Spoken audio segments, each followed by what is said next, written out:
to kiss me.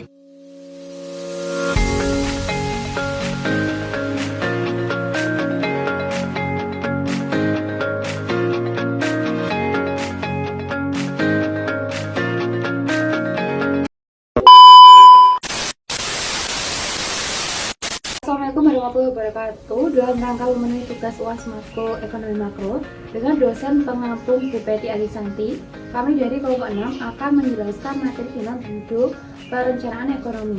Pengertian perencanaan ekonomi. Perencanaan ekonomi adalah proses penyusunan rencana pembangunan ekonomi untuk mencapai tujuan tertentu dalam jangka waktu tertentu. Biasanya dilakukan oleh pemerintah dan digunakan untuk mengarahkan kegiatan ekonomi agar lebih efisien dan terarah. Selanjutnya ada tujuan perencanaan ekonomi. Tujuan utama dari perencanaan ekonomi adalah untuk meningkatkan pertumbuhan ekonomi dan pemerataan pendapatan.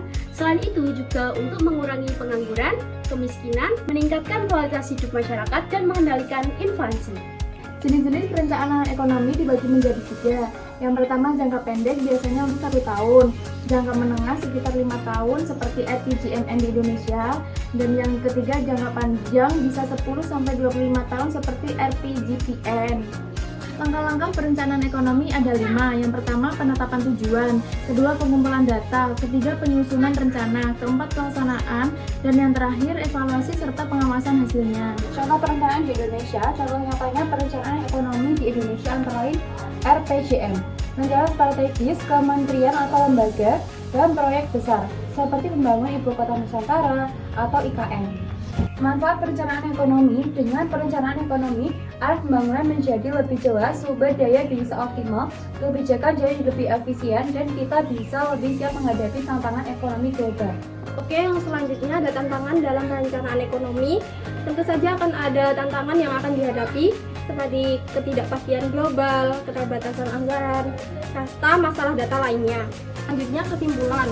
Kesimpulannya adalah perencanaan ekonomi adalah fondasi penting bagi pembangunan berkelanjutan. Keberhasilannya sangat bergantung pada kerjasama pemerintah, swasta, dan masyarakat. Selanjutnya ada studi kasus. Pada tahun 2024, Presiden Prabowo Subianto mengusulkan program makan siang gratis bagi siswa sekolah sebagai janji kampanye untuk meningkatkan gizi anak-anak dan mendukung pertumbuhan ekonomi. Program ini direncanakan akan dilaksanakan secara bertahap mulai dari tahun 2025. Kali pertama, Presiden Prabowo Subianto pagi tadi meninjau Dapur Satuan Pelayanan Pemenuhan Gizi atau SPPG Rawamangun, Jakarta Timur.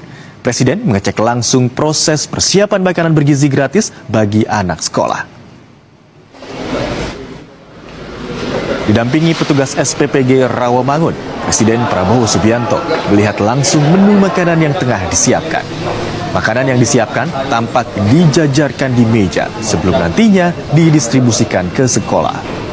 Presiden Prabowo juga mengecek area dapur tempat makanan bergizi gratis ini dimasak. Selain mengunjungi dapur SPPG, Presiden juga meninjau SDN 05 Jati dan TK Negeri Pulau Gadung 02 Jakarta Timur. Menurut Sekretaris Kabinet Teddy Indrawijaya, Presiden pagi tadi secara mendadak ingin mengecek langsung pelaksanaan program prioritasnya ini di sekolah.